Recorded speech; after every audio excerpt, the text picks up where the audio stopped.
Siniguro ng Malacanang na walang anomalya sa paggastos ng Administrasyong Aquino sa Malampaya Fund.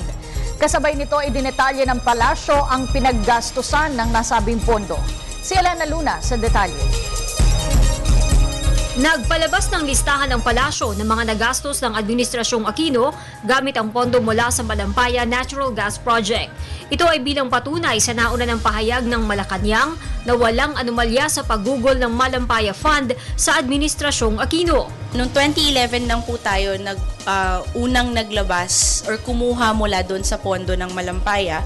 At since then, 10 lang ho yung ating nakukuha doon. Ang total cost nilang lahat ay 15 billion. Sa 10 proyektong pinaglaanan ng Administrasyong Aquino ng Malampaya Fund, 8 dito ay ginamit taong 2011.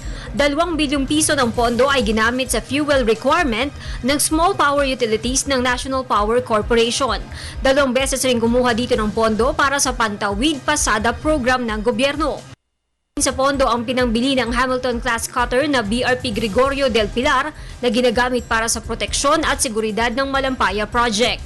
Dito rin kinuha ang pondo para sa proyektong pagpapailaw ng mga sitio sa bansa. Mahigit 800 milyon ang ginamit taong 2011 habang 1.1 billion pesos naman noong isang taon.